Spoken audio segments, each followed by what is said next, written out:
purpose of this demonstration video is to share with you the use of the cognitive levels of questions and wait time form.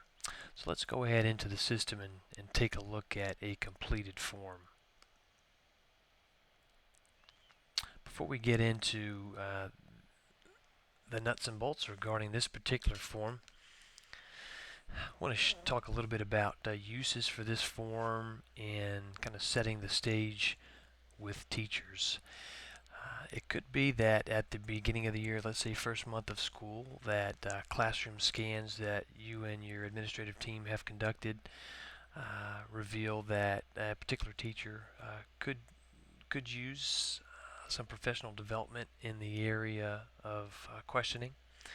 It could be that you've sat down with the teacher for a pre-observation conference or goal setting at the beginning of the year, and the teacher, could be a veteran teacher, has suggested that he or she would like to focus on questioning this year and make that an area for professional growth. So a couple of reasons why an administrator might choose to use this particular form and or reach some consensus with a teacher for using this particular form during an observation. The next piece I'd like to talk about is providing teachers with some professional development regarding types of questioning. One of the resources that I've provided and that is available on the website shares sample question stems, for example, for each of the cognitive levels, as well as suggested verbs for each of the varying cognitive levels.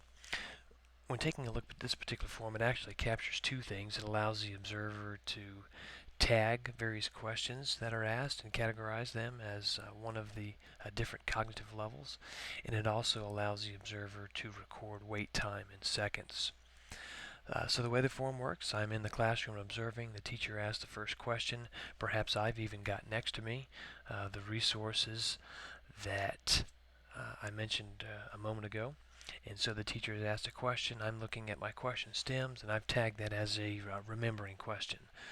So I also realized that the teacher waited 1 second to call on the student, and so a 1 is entered in this particular cell here. The second question that's asked, I tag it as an analyzing question. It happens to be the first analyzing question asked, so it goes into the first cell here, the first column, and again, in this case, the teacher waited 2 seconds to call on the student.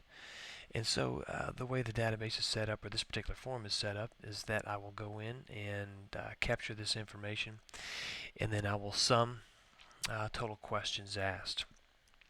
With this particular form, I don't often write a whole lot of comments, and to be honest, I'm not doing much of the talking during a post-observation conference.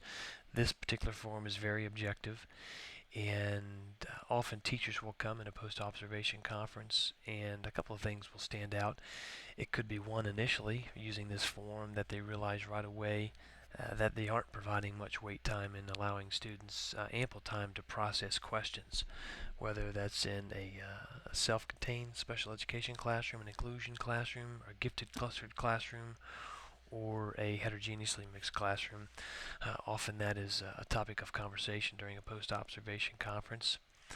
Some other things would be, it could be that teacher, again, I mentioned earlier, it could be a professional goal for the teacher for this particular school year, and it could be the third time we've used the form, and there's some reason to celebrate because we're seeing a larger number of higher order questions that are being asked.